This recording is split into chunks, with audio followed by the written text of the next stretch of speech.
Normalement, les influenceurs, ils sont là pour vendre des produits. Hein. C'est à peu près ça qu'ils font à leur communauté. Et c'est comme ça qu'ils sont rémunérés. Bon, bah, visiblement, la politique, c'est devenu un produit maintenant, puisqu'on se fait vendre avec des influenceurs. Donc, c'est très difficile pour eux de se mettre à la place de ces étudiants. Vous savez, à un moment, l'existence détermine à minima la conscience dans les luttes. Et ces gens-là, ils sont complètement à côté de la plaque. Donc, pour moi, c'est la décomposition vraiment du système politique qui ne sait plus quoi faire, qui est au service, finalement, d'un système qui a pour but d'économiser dans la sphère publique, parce que c'est le seul but de leur politique.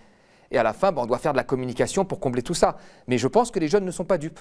Et il y a des hashtags de contre-attaque qui sont montés, notamment étudiants pas influenceurs, tenus par des étudiants qui vivent la vraie vie.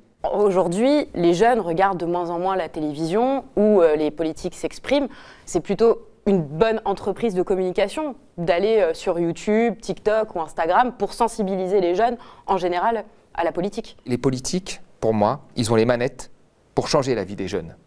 Leur but, c'est pas d'aller faire les guignols avec des influenceurs ou d'interroger des influenceurs en se mettant en valeur à l'Élysée, en ayant l'impression de faire des choses pour les jeunes. Enfin, moi, c'est concrètement quels moyens tu donnes aux jeunes. Et quand on regarde aujourd'hui, vous prenez n'importe quel enfant jusqu'à l'âge de l'université, qu'est-ce qui se passe?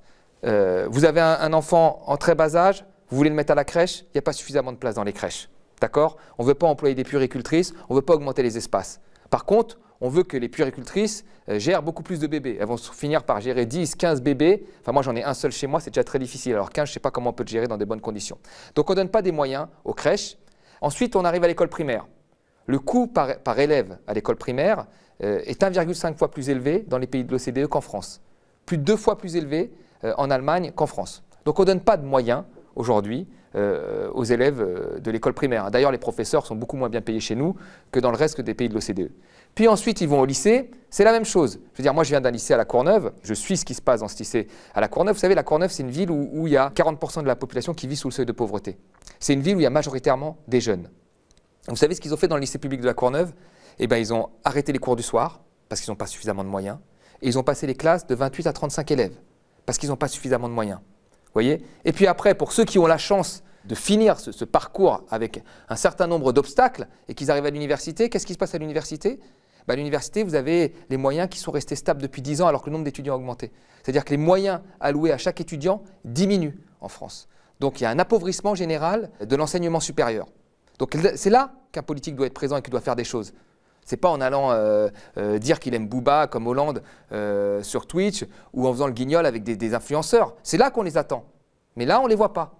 Donc pour moi, c'est la décomposition vraiment du système politique qui ne sait plus quoi faire, qui est au service finalement d'un système qui a pour but d'économiser dans la sphère publique, parce que c'est le seul but de leur politique. Et à la fin, on doit faire de la communication pour combler tout ça. Mais je pense que les jeunes ne sont pas dupes.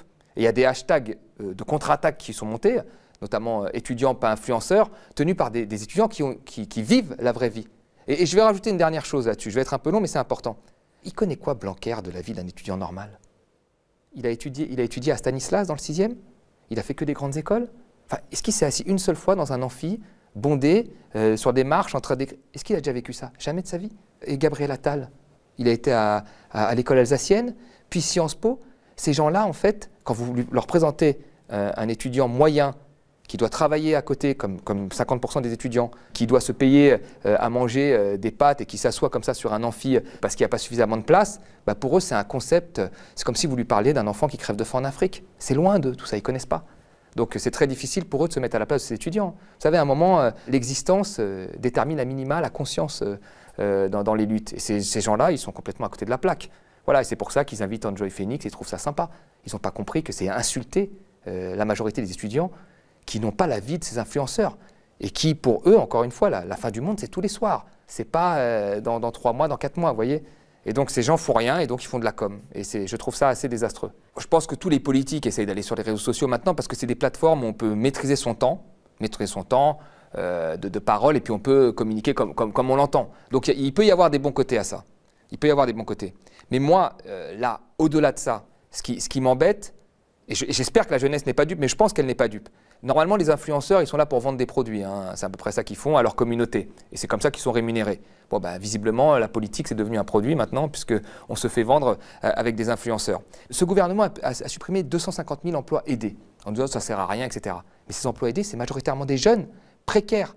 Voyez. Et quand vous vivez ailleurs qu'à Paris, vous savez que ces emplois, ça profite à qui? Aux associations, aux clubs sportifs, aux cantines dans les écoles, aux collectivités locales.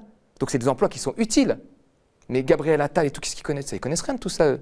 Je veux dire, ils s'en foutent. Donc ils suppriment, voilà. Donc en fait, la politique qui est mise en place, c'est une politique très dure à l'égard des jeunes.